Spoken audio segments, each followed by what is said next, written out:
زبان کو شکوہ شکایت سے روک، خوشی کی زندگی عطا ہوگی۔ شکر ادا کرنے والا عافیت سے قریب ہوتا ہے۔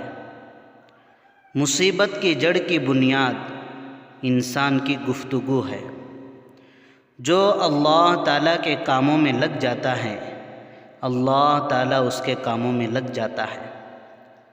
صدقہ فقیر کے سامنے عاجزی سے پیش کر، کیونکہ خوش دلی سے صدقہ دینا قبولیت کا نشان ہے۔ مصیبت میں صبر کرنا سخت ہے، مگر صبر کے ثواب کو ضائع نہ ہونے دینا بہت زیادہ سخت ہے۔ اگر میں اچھا کروں تو میری مدد کرو، اور اگر برا کروں تو مجھ کو سیدھا کرو۔ غازی یعنی مجاہد کے ہر قدم کے بدلے 700 نیکیاں لکھی جاتی ہیں۔ اللہ تعالیٰ ان لوگوں کے ساتھ ہوتا ہے جو متقی اور نیک ہوتے ہیں۔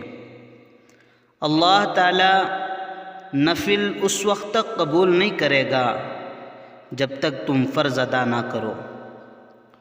اپنے نفس کی اصلاح کرو تو لوگ تمہارے لیے ٹھیک رہیں گے۔ بات سچ کہو تو مشورہ بھی سچ ہوگا۔ اپنے راز کسی پر نہ کھولو، ورنہ معاملہ گڑبڑ ہو جائے گا۔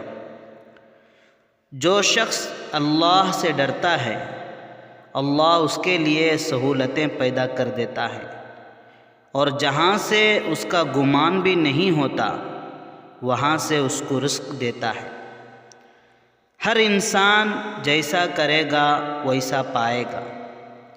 اترانے سے بچو، اس انسان کا کیا اترانا جو مٹی سے بنا ہے اور عنقریب مٹی میں چلا جائے گا۔